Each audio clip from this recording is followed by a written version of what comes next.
ਸਤਿ ਸ਼੍ਰੀ ਅਕਾਲ ਜੀ। Punjabi radio USA ਦੇ ਸਾਰੇ ਸਰੋਤਿਆਂ ਨੂੰ ਔਰ ਨਿਗਾਹ ਮਾਰਦੇ ਹਾਂ ਜੀ ਅੱਜ ਦੀਆਂ ਕੁਝ ਅਹਿਮ ਘਟਨਾਵਾਂ ਦੇ ਉੱਤੇ ਜੋ ਕੁਝ ਵਾਪਰ ਰਿਹਾ ਜਾਂ ਵਾਪਰ ਜਿਹੜਾ ਜੀ ਹੋ ਸਕਦਾ। ਜਿਹੜਾ ਸ਼ਾਹੀਨ ਬਾਗ ਆ ਉਹ ਇਸ ਵੇਲੇ ਬਹੁਤੇ ਜਿਹੜੇ ਖਾਸ ਤੌਰ ਦੇ ਉੱਤੇ ਰਾਜਨੀਤਿਕ ਲੋਕ ਨੇ ਉਹਨਾਂ ਦੀ ਨਿਗਾਹ ਦੇ ਉੱਤੇ ਜਿਹੜਾ ਜੀ ਉਹ ਚੜ੍ਹਿਆ ਹੋਇਆ ਸੱਤਾਧਾਰੀਆਂ ਦੇ ਖਾਸ ਤੌਰ ਦੇ ਉੱਤੇ। ਔਰ ਕੋਈ ਨਾ ਕੋਈ ਕੋਸ਼ਿਸ਼ਾਂ ਜਿਹੜੀਆਂ ਜੀ ਉਹ ਕੀਤੀਆਂ ਜਾ ਰਹੀਆਂ ਨੇ।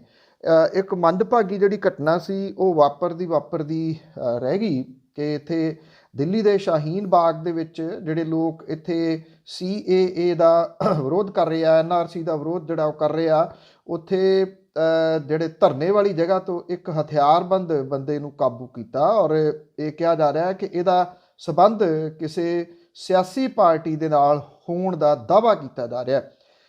ਇਹਨੇ ਸ਼ਾਹੀਨ ਬਾਗ ਦੇ ਵਿੱਚ ਧਰਨੇ ਵਾਲੀ ਥਾਂ ਦੇ ਉੱਤੇ ਮੰਚ 'ਤੇ ਚੜ੍ਹ ਗਿਆ ਅਤੇ ਉੱਥੇ ਬੈਠੇ ਜਿਹੜੇ ਪ੍ਰਦਰਸ਼ਨਕਾਰੀ ਸੀ ਉਹਨਾਂ ਨੂੰ ਪਿਸਤੌਲ ਵਿਖਾ ਕੇ ਧਮਕੀਆਂ ਦੇਣੀਆਂ ਸ਼ੁਰੂ ਕਰ ਦਿੱਤੀਆਂ। ਇਹ ਪੂਰੀ ਘਟਨਾ ਦੀ ਸੋਸ਼ਲ ਮੀਡੀਆ ਦੇ ਉੱਤੇ ਨਸ਼ਰ ਵੀਡੀਓ ਦੇ ਵਿੱਚ ਇੱਕ ਜਿਹੜਾ ਬੰਦਾ ਆ ਉਹ ਧਰਨੇ ਵਾਲੀ ਜਗ੍ਹਾ ਦੇ ਉੱਤੇ ਬੰਦੂਕ ਲਹਿਰਾਉਂਦਾ ਨਜ਼ਰ ਆ ਰਿਹਾ, ਜਿਹਨੂੰ ਕਿ ਬਾਅਦ ਦੇ ਵਿੱਚ ਪ੍ਰਦਰਸ਼ਨਕਾਰੀਆਂ ਨੇ ਕਾਬੂ ਕਰ ਲਿਆ। ਔਰ ਧਰਨੇ ਵਾਲੀ ਥਾਂ ਦੇ ਉੱਤੇ ਮੌਜੂਦ ਪ੍ਰਦਰਸ਼ਨਕਾਰੀਆਂ ਦੇ ਵਿੱਚੋਂ ਇੱਕ ਦੇ ਉੱਤੇ ਇੱਕ ਜਿਹੜਾ ਸੀਗਾ ਜੀ ਬਾਸ਼ਿੰਦਾ, ਉਹਨੇ ਇਹ ਕਿਹਾ ਜੀ ਕਿ ਹਥਿਆਰਬੰਦ ਵਿਅਕਤੀ ਜਿਹੜਾ ਕਿ ਕਿਸੇ ਸਿਆਸੀ ਪਾਰਟੀ ਦੇ ਨਾਲ ਸੰਬੰਧ ਹੋਣ ਦਾ ਦਾਅਵਾ ਕਰਦਾ ਹੈ। ਇਹ ਸ਼ਾਮ 3 ਵਜੇ ਦੇ ਕਰੀਬ ਸ਼ਾਹੀਨ ਬਾਗ ਵਾਲੀ ਜਿਹੜੀ ਧਰਨੇ ਵਾਲੀ ਸਟੇਜ ਸੀ ਉਹਦੇ ਉੱਤੇ ਜਿਹੜਾ ਜੀ ਉਹ ਚੜ੍ਹ ਗਿਆ ਔਰ ਉੱਥੇ ਮੌਜੂਦ ਜਿਹੜੇ ਲੋਕ ਸੀ ਉਹਨਾਂ ਨੂੰ ਧਰਨਾ ਚੁੱਕਣ ਦੀ ਧਮਕੀ ਜਿਹੜੀ ਸੀ ਉਹ ਦਿੱਤੀ। ਪ੍ਰਦਰਸ਼ਨਕਾਰੀਆਂ ਨੇ ਕਿਸੇ ਤਰੀਕੇ ਨਾਲ ਉਹਦੇ ਉੱਤੇ ਜਿਹੜਾ ਜੀ ਉਹ ਕਾਬੂ ਪਾਇਆ ਅਤੇ ਉਹਨੇ ਧਰਨੇ ਵਾਲੀ ਜਗ੍ਹਾ ਤੋਂ ਸਾਈਡ ਦੇ ਉੱਤੇ ਜਿਹੜਾ ਜੀ ਉਹ ਲੈ ਗਏ। ਜੇ ਇਸ ਵੇਲੇ ਤੁਸੀਂ ਸੁਣਿਆ ਹੋਵੇ ਤਾਂ ਦਿੱਲੀ ਚੋਣਾਂ ਦੇ ਵਿੱਚ ਜਿਹੜੇ ਗ੍ਰਹਿ ਮੰਤਰੀ ਨੇ ਖਾਸ ਤੌਰ ਦੇ ਉੱਤੇ ਉਹਨਾਂ ਦੀ ਜਿਹੜੀ ਆ ਜੀ ਉਹ ਸੁਰ ਇੱਕੋ ਚੀਜ਼ ਦੇ ਉੱਤੇ ਜਿਹੜੀ ਉਹ ਅੜੀ ਹੋਈ ਆ, ਉਹ ਹੈ ਸ਼ਾਹੀਨ ਬਾਗ ਸ਼ਾਹੀਨ ਬਾਗ ਸ਼ਾਹੀਨ ਬਾਗ। ਇਹੀ ਬਸ ਜਿਹੜਾ ਜੀ ਉਹ ਕਰੀ ਜਿਹੜਾ ਜੀ ਉਹ ਜਾ ਰਿਹਾ। ਤਾਂ ਅਜੇ ਦਿੱਲੀ ਚੋਣਾਂ ਦੇ ਵਿੱਚ ਕੁਝ ਦਿਨ ਰਹਿੰਦੇ ਆ, ਉਦੋਂ ਤੱਕ ਕੋਈ ਪਤਾ ਨਹੀਂ ਕਿਸ ਤਰ੍ਹਾਂ ਦੀ ਜਿਹੜੀ ਜੀ ਉਹ ਘਟਨਾ ਕੋਈ ਵਾਪਰ ਜਾਵੇ। ਇਹ ਵੈਸੇ ਖੁਸ਼ਕਿਸਮਤੀ ਰਹੀ ਕਿ ਇਹ ਜਿਹੜਾ ਸੀਗਾ ਕਾਬੂ ਆ ਗਿਆ, ਨਹੀਂ ਤਾਂ ਜਿਵੇਂ ਉਹਦੇ ਕੋਲੇ ਪਿਸਤੌਲ ਸੀਗਾ ਇਹ ਕਿਸੇ ਘਟਨਾ ਨੂੰ ਅੰਜਾਮ ਦੇ ਸਕਦਾ ਸੀ। ਫਿਰ ਸਰਕਾਰ ਦੇ ਕੋਲੇ ਕਹਿਣ ਨੂੰ ਹੋਣਾ ਸੀਗਾ ਜੀ ਦੇਖੋ ਉੱਥੇ ਹੁਣ ਖਤਰਾ, ਇਸ ਕਰਕੇ ਉਠਾਉਣਾ ਜਿਹੜਾ ਜੀ ਉਹ ਜ਼ਰੂਰੀ ਆ। ਭਾਰਤ ਦੇ ਨਾਗਰਿਕਤਾ ਕਾਨੂੰਨ ਤੇ NRC ਦੇ ਬਾਰੇ ਜਿਹੜੀਆਂ ਚੱਲ ਰਹੀ ਬਹਿਸ ਤੇ ਚਿੰਤਾਵਾਂ ਨੇ, ਉਹਦੇ ਦੌਰਾਨ ਯੂਰਪੀਅਨ ਯੂਨੀਅਨ ਦੇ ਮੈਂਬਰ ਲਕਸਮਬਰਗ ਨੇ ਕਿਹਾ ਜੀ ਕਿ ਉਹ ਇਸ ਮੁਲਕ ਦੀ ਘਰੇਲੂ ਨੀਤੀ ਦੇ ਵਿੱਚ ਦਖਲ ਨਹੀਂ ਦੇਣਾ ਚਾਹੁੰਦੇ, ਪਰ ਉਹਨਾਂ ਨਵੀਂ ਦਿੱਲੀ ਨੂੰ ਨਾਗਰਿਕਤਾ ਤੋਂ ਵਿਰਵੇ ਲੋਕਾਂ ਦੀ ਗਿਣਤੀ ਨਾ ਵਧਣ ਦੇਣ ਲਈ ਸਭ ਕੁਝ ਕਰਨ ਦੇ ਵਾਸਤੇ ਜਿਹੜਾ ਜੀ ਉਹ ਕਿਹਾ। ਇਹ ਸਲਾਹ ਭਾਰਤ ਦੇ ਦੌਰੇ ਦੇ ਉੱਤੇ ਆਏ ਲਕਸਮਬਰਗ ਦੇ ਵਿਦੇਸ਼ ਮਾਮਲਿਆਂ ਬਾਰੇ ਮੰਤਰੀ ਜਿਹੜੇ ਜੀਨ ਐਸਲਬੋਰਨ ਨੇ, ਉਹਨੇ ਐਸ ਸ਼ੰਕਰ ਦੇ ਨਾਲ ਗੱਲਬਾਤ ਦੇ ਦੌਰਾਨ ਜਿਹੜੀ ਦੀ ਇਹ ਜਾਣਕਾਰੀ ਦਿੱਤੀ। ਔਰ ਇਸ ਤੋਂ ਬਾਅਦ ਜਿਹੜਾ ਇੰਡੀਆ ਇੰਟਰਨੈਸ਼ਨਲ ਸੈਂਟਰ ਦੇ ਵਿੱਚ ਚਰਚਾ ਦੇ ਸੈਸ਼ਨ ਦੇ ਦੌਰਾਨ ਐਸਲਬੋਰਨ ਨੇ ਕਿਹਾ ਕਿ ਉਹਨਾਂ ਨੇ ਮੰਤਰੀ ਜੈ ਸ਼ੰਕਰ ਨੂੰ ਕਿਹਾ ਕਿ ਉਹ ਨਾਗਰਿਕਤਾ ਤੋਂ ਵਾਂਝੇ ਲੋਕਾਂ ਦੀ ਗਿਣਤੀ ਨਾ ਵਧਣ ਦੇਣ ਲਈ ਹਰ ਸੰਭਵ ਕਦਮ ਜਿਹੜਾ ਜੀ ਉਹ ਚੁੱਕਣ ਔਰ ਇਸੇ ਇੱਕ ਮੁੱਦੇ ਦੇ ਖਿਲਾਫ ਅਸੀਂ ਲੜਨਾ ਹੈ। ਉਹਨਾਂ ਨੇ ਕਿਹਾ ਕਿ ਬਾਕੀ ਭਾਰਤ ਦੀ ਮਰਜ਼ੀ ਆ, ਯੂਰਪੀਅਨ ਸੰਸਦ ਦੇ ਵਿੱਚ CAA ਖਿਲਾਫ 6 ਮਤੇ ਰੱਖੇ ਜਾਣ ਬਾਰੇ ਜਿਹੜਾ ਸੀਗਾ ਜੀ ਉਹਨਾਂ ਨੇ ਇਹ ਗੱਲ ਜਿਹੜੀ ਦੀ ਕਹੀ ਕਿ ਜੈ ਸ਼ੰਕਰ ਜਦੋਂ ਫਰਵਰੀ ਅਤੇ ਮਾਰਚ ਦੇ ਵਿੱਚ ਯੂਰਪ ਆਉਣਗੇ ਉਦੋਂ ਇਸ ਸੰਬੰਧੀ ਆਪਣਾ ਪੱਖ ਰੱਖ ਸਕਦੇ ਆ। ਮਤਿਆਂ ਦੇ ਬਾਰੇ ਐਸਲਬੋਰਨ ਨੇ ਕਿਹਾ ਕਿ ਇਸ ਕਦਮ ਦੇ ਹੱਕ ਦੇ ਵਿੱਚ ਕਿਹਾ ਯੂਰਪੀਅਨ ਸੰਸਦ ਦੇ ਵੱਲੋਂ ਅਕਸਰ ਆਪਣੇ ਮੈਂਬਰਾਂ ਦੀ ਨੁਕਤਾਚੀਨੀ ਕੀਤੀ ਜਾਂਦੀ ਹੈ ਅਤੇ ਕਈ ਵਾਰੀ ਉਹਨਾਂ ਖਿਲਾਫ ਹਮਲਾਵਰ ਰੁਖ ਵੀ ਜਿਹੜੇ ਦੀ ਉਹ ਅਪਣਾ ਲਏ ਜਾਂਦੇ ਆ।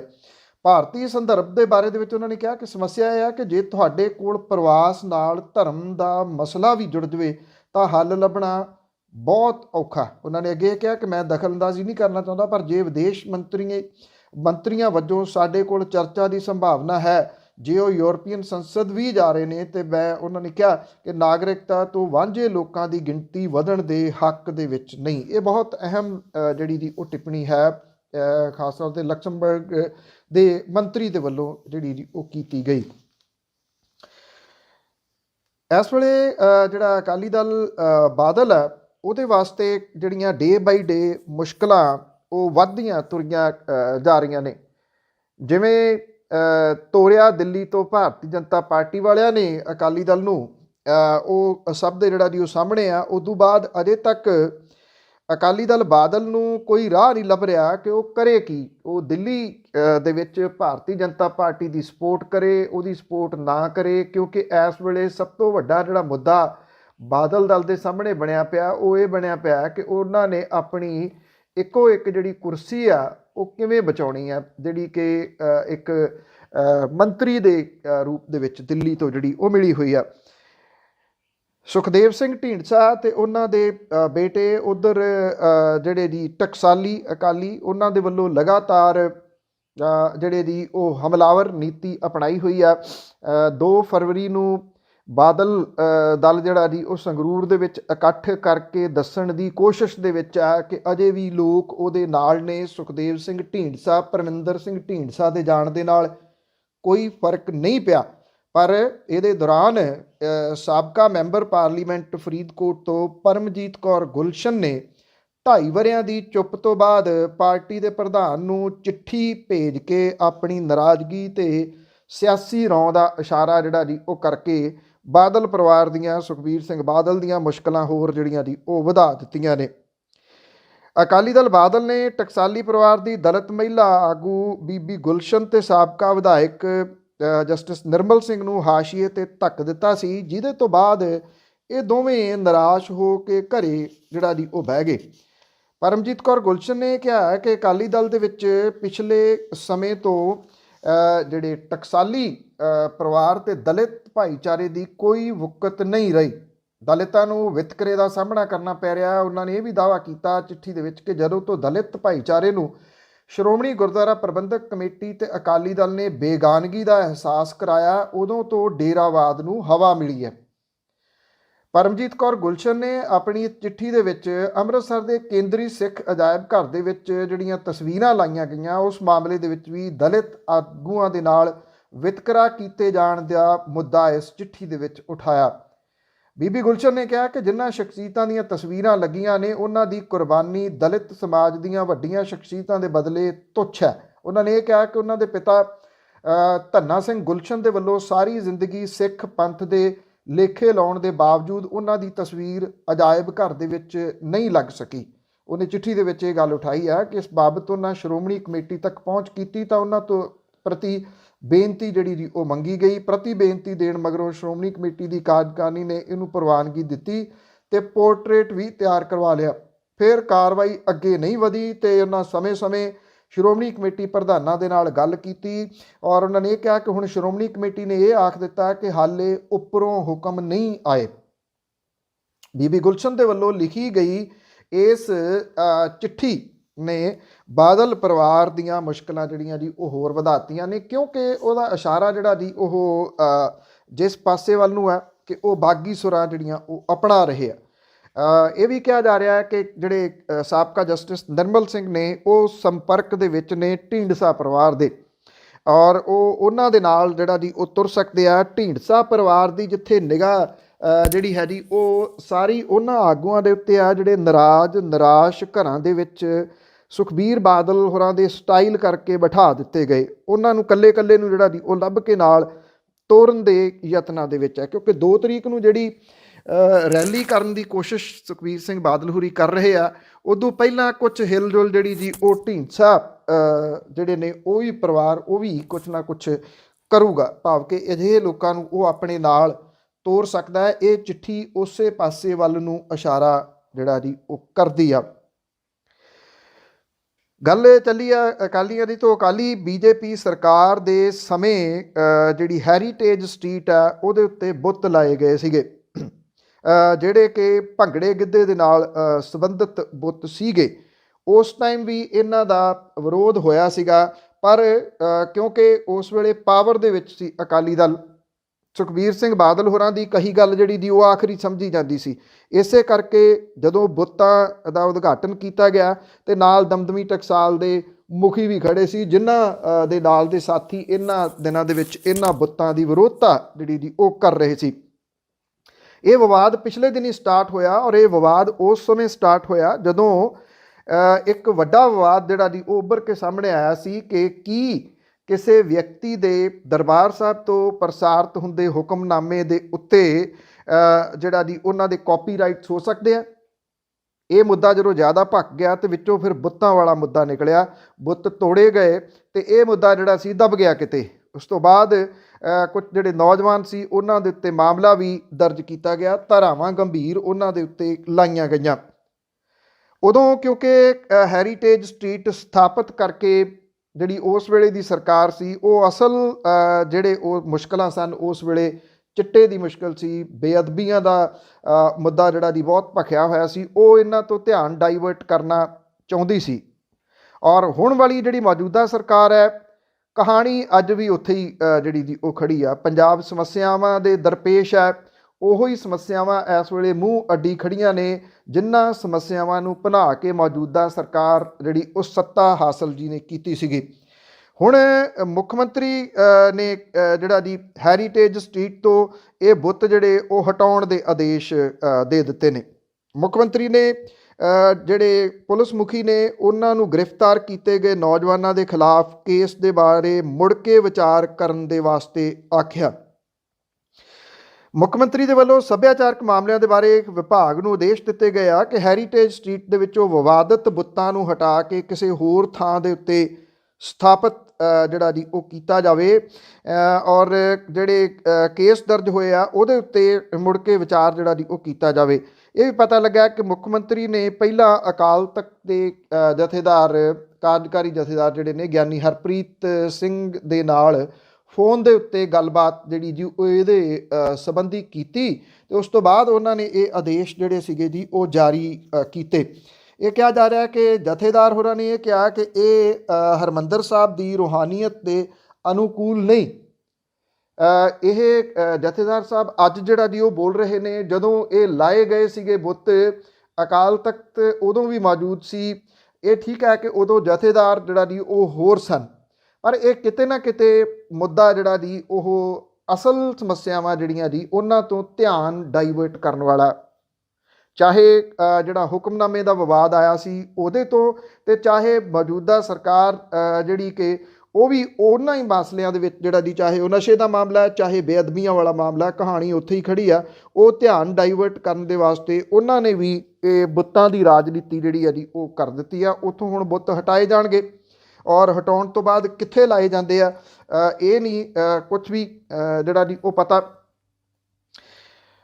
ਪੰਜਾਬ ਸਰਕਾਰ ਨੇ ਖੇਤੀਬਾੜੀ ਵਿਭਾਗ ਦੇ ਵਿੱਚੋਂ 2200 ਅਸਾਮੀਆਂ ਖਤਮ ਕਰਨ ਦੀ ਪ੍ਰਕਿਰਿਆ ਆਰੰਭੀ ਆ ਔਰ ਮੁੱਖ ਸਕੱਤਰ ਦੀ ਅਗਵਾਈ ਵਾਲੀ ਕਮੇਟੀ ਦੇ ਕੋਲੇ ਪੇਸ਼ ਕੀਤੀ ਗਈ ਜਿਹੜੀ ਰਿਪੋਰਟ ਆ ਉਹਦੇ 'ਚ 5400 ਕੁੱਲ ਅਸਾਮੀਆਂ ਨੂੰ 2200 ਨੂੰ ਖਤਮ ਕਰਨ ਦਾ ਫੈਸਲਾ ਕੀਤਾ ਗਿਆ। ਕਮੇਟੀ ਦੀ ਮੀਟਿੰਗ ਦੇ ਵਿੱਚ ਮੁੱਖ ਸਕੱਤਰ ਤੋਂ ਇਲਾਵਾ ਵਧੀਕ ਮੁੱਖ ਸਕੱਤਰ ਖੇਤੀਬਾੜੀ ਜਿਹੜੇ ਵਿਸ਼ਵਜੀਤ ਖੰਨਾ ਤੇ ਸਕੱਤਰ ਕਾਹਨ ਸਿੰਘ ਪੰਨੂ ਵੀ ਜਿਹੜਾ ਜੀ ਉਹ ਸ਼ਾਮਲ ਨੇ। ਰਿਪੋਰਟ ਨੂੰ ਅਮਲੀ ਰੂਪ ਦੇ ਵਿੱਚ ਲਾਗੂ ਕਰਨ ਦੇ ਵਾਸਤੇ ਪਰਸੋਨਲ ਵਿਭਾਗ ਨੂੰ ਭੇਜਿਆ ਗਿਆ। ਰਿਪੋਰਟ ਦੇ ਵਿੱਚ ਗਰੁੱਪ ਡੀ ਮੁਲਾਜ਼ਮਾਂ ਦੀਆਂ ਸਾਰੀਆਂ 1748 ਪੋਸਟਾਂ ਖਤਮ ਕਰਨ ਲਈ ਕਿਹਾ ਗਿਆ। ਗਰੁੱਪ ਸੀ ਦੀਆਂ 1736 ਪੋਸਟਾਂ ਦੇ ਵਿੱਚੋਂ 384 ਖਤਮ ਕਰ ਦਿੱਤੀਆਂ ਜਾਣਗੀਆਂ। ਗਰੁੱਪ ਬੀ ਦੀਆਂ 427 ਪ੍ਰਵਾਨਿਤ ਅਸਾਮੀਆਂ ਦੇ ਵਿੱਚੋਂ 110 ਖਤਮ ਕਰਨ ਦੀ ਸਿਫਾਰਿਸ਼ ਜਿਹੜੀ ਆ ਉਹ ਕੀਤੀ ਗਈ ਆ ਔਰ ਗਰੁੱਪ ਏ ਦੀਆਂ ਵੀ 17 ਅਸਾਮੀਆਂ ਜਿਹੜੀਆਂ ਜੀ ਉਹ ਖਤਮ ਕੀਤੀਆਂ ਜਾ ਰਹੀਆਂ ਨੇ। ਵਿਭਾਗ ਦੀਆਂ ਤਕਰੀਬਨ 41% ਪੋਸਟਾਂ ਖਤਮ ਕੀਤੀਆਂ ਜਿਹੜੀਆਂ ਉਹ ਜਾ ਰਹੀਆਂ ਨੇ। ਖੇਤੀਬਾੜੀ ਤੇ ਕਿਸਾਨ ਭਲਾਈ ਵਿਭਾਗ ਦੇ ਜੁਆਇੰਟ ਐਕਸ਼ਨ ਕਮੇਟੀ ਦੇ ਜਿਹੜੇ ਮੈਂਬਰ ਆ ਉਹਨੇ ਮੁੱਖ ਮੰਤਰੀ ਹੋਰਾਂ ਨੂੰ ਚਿੱਠੀ ਲਿਖ ਕੇ ਇਸ ਗੱਲ ਤੋਂ ਜਾਣੂ ਕਰਵਾਇਆ ਕਿ ਪ੍ਰਸ਼ਾਸਕੀ ਵਿੰਗ ਦੀ ਸ਼ਹਿ ਦੇ ਉੱਤੇ ਜਿਹੜੇ ਕੇਡਰ ਹੈ ਉਹਨੂੰ ਨਿਸ਼ਾਨਾ ਬਣਾਇਆ ਜਾ ਰਿਹਾ ਔਰ ਫੈਸਲਾ ਲੈਣ ਤੋਂ ਪਹਿਲਾਂ ਉਹਨਾਂ ਦੀ ਕੋਈ ਰਾਏ ਜਿਹੜੀ ਹੈ ਜੀ ਉਹ ਨਹੀਂ ਲਈ ਗਈ। ਆਉਂਦੇ ਦਿਨਾਂ ਦੇ ਦੌਰਾਨ ਇਹ ਮਸਲਾ ਕਾਫੀ ਜਿਹੜਾ ਜੀ ਉਹ ਭੱਖ ਕੇ ਸਾਹਮਣੇ ਆ ਸਕਦਾ ਹੈ। ਮਸਲਾ ਤਾਂ ਇੰਨੀ ਦਿਨੀ ਇੱਕ ਜਿਹੜਾ ਜੀ ਉਹ ਜਲ੍ਹਿਆਂਵਾਲੇ ਬਾਗ ਦਾ ਵੀ ਜਿਹੜਾ ਉਹ ਭਖਿਆ ਹੋਇਆ ਕਿ ਉੱਥੇ ਕੁਝ ਛੇੜਛਾੜ ਜਿਹੜੀ ਜੀ ਉਹ ਕੀਤੀ ਜਾ ਰਹੀ ਹੈ, ਟਿਕਟ ਜਿਹੜੀ ਹੈ ਜੀ ਉਹ ਲਾਈ ਜਾ ਰਹੀ ਹੈ। ਇਹਦੇ ਬਾਰੇ ਦੇ ਵਿੱਚ ਹੁਣ ਇਹ ਆਖਿਆ ਗਿਆ ਕਿ ਇੱਥੇ ਟਿਕਟ ਨਹੀਂ ਜਿਹੜਾ ਜੀ ਉਹ ਲਾਈ ਜਾਊਗੀ। ਜਲ੍ਹਿਆਂਵਾਲਾ ਬਾਗ ਯਾਦਗਾਰੀ ਟਰਸਟ ਦੇ ਮੈਂਬਰ ਸ਼ਵੇਤ ਮਲਕ ਨੇ ਇਹ ਦਾਅਵਾ ਕੀਤਾ ਕਿ ਇੱਥੇ ਕੋਈ ਟਿਕਟ ਜਿਹੜੀ ਜੀ ਉਹ ਨਹੀਂ ਲਾਈ ਜਾਊਗੀ। ਸ਼ਵੇਤ ਮਲਿਕ ਨੇ ਇਹ ਕਿਹਾ ਕਿ ਕੰਪਨੀ ਦੇ ਅਧਿਕਾਰੀਆਂ ਦੇ ਨਾਲ ਉਹਨਾਂ ਨੇ ਗੱਲਬਾਤ ਕੀਤੀ ਹੈ ਕਿ ਇੱਥੇ ਆਉਣ ਵਾਲੇ ਜਿਹੜੇ ਲੋਕ ਨੇ, ਵਿਜ਼ਿਟਰ ਨੇ, ਉਹਨਾਂ ਤੋਂ ਕੋਈ ਦਾਖਲਾ ਟਿਕਟ ਨਹੀਂ ਲਈ ਜਾਊਗੀ। ਦਾਖਲਾ ਗੇਟ ਦੇ ਕੋਲੇ ਬਣਾਇਆ ਗਿਆ ਇਮਾਰਤੀ ਢਾਂਚਾ ਜਿਹੜਾ ਹੋਰ ਉਸਾਰੀ ਦੇ ਡਿਜ਼ਾਈਨ ਦੇ ਨਾਲ ਮੇਲ ਖਾਂਦਾ, ਪਰ ਟਿਕਟ ਲਾਉਣਾ ਜਾਂ ਨਾ ਲਾਉਣਾ ਇਹ ਟਰਸਟ ਦੇ ਅਧਿਕਾਰ ਦੇ ਵਿੱਚ ਹੈ। ਉਹਨਾਂ ਨੇ ਇਹ ਗੱਲ ਕਹੀ ਹੈ ਕਿ ਪ੍ਰਧਾਨ ਮੰਤਰੀ ਦੀ ਅਗਵਾਈ ਵਾਲੇ ਇਸ ਟਰਸਟ ਦੇ ਮੈਂਬਰ ਦੇ ਵਜੋਂ ਉਹਨਾਂ ਦਾਖਲਾ ਟਿਕਟ ਦਾ ਵਿਰੋਧ ਕੀਤਾ। ਇੱਥੇ ਕੋਈ ਦਾਖਲਾ ਟਿਕਟ ਜਿਹੜੀ ਦੀ ਉਹ ਨਹੀਂ ਲੱਗੂਗੀ ਔਰ ਆਮ ਜਿਹੜੇ ਵਿਜ਼ਿਟਰ ਆਉਂਦੇ ਨੇ ਇੱਥੇ ਉਹਨਾਂ ਦੀ ਆਮਦ ਜਿਹੜੀ ਹੈ ਦੀ ਉਹ ਚੱਲਦੀ ਰਹੂਗੀ। ਐਕਚੁਅਲੀ ਜਿੱਥੇ ਇਹ ਦਾਖਲੇ ਦੇ ਵਾਸਤੇ, ਟਿਕਟ ਦੇ ਵਾਸਤੇ ਜਿਹੜਾ ਜੀ ਉਹ ਰੂਮ ਬਣਾਇਆ ਗਿਆ ਤੇ ਸ਼ਹੀਦ ਊਧਮ ਸਿੰਘ ਦੇ ਬੁੱਤ ਦੇ ਮੂਹਰੇ ਇੱਕ ਇਮਾਰਤੀ ਢਾਂਚਾ ਉਸਾਰਿਆ ਗਿਆ ਜਿਹਦੇ ਵਿੱਚ ਕਈ ਵਿੰਡੋਜ਼ ਬਣਾਈਆਂ ਗਈਆਂ ਨੇ ਔਰ ਟਿਕਟ ਕਾਊਂਟਰ ਜਿਹੜਾ ਉਹ ਦਿਸਦਾ ਉੱਥੇ। ਇਹਦੇ ਤੋਂ ਬਾਅਦ ਜਲਿਆਂਵਾਲਾ ਬਾਗ ਦੇ ਸ਼ਹੀਦਾਂ ਦੇ ਪਰਿਵਾਰਕ ਮੈਂਬਰਾਂ, ਜਥੇਬੰਦੀਆਂ ਦੇ ਵੱਲੋਂ ਟਿਕਟ ਲਾਉਣ ਦਾ ਵਿਰੋਧ ਜਿਹੜਾ ਉਹ ਕੀਤਾ ਜਾ ਰਿਹਾ ਔਰ ਕੁਝ ਜਥੇਬੰਦੀਆਂ ਨੇ ਸ਼ਹੀਦ ਦੇ ਬੁੱਤ ਮੂਹਰੇ ਇਮਾਰਤੀ ਢਾਂਚਾ ਉਸਾਰਨ ਨੂੰ ਸ਼ਹੀਦ ਦੇ ਬੁੱਤ ਦਾ ਅਪਮਾਨ ਜਿਹੜਾ ਦੀ ਉਹ ਕਰਾਰ ਦਿੱਤਾ।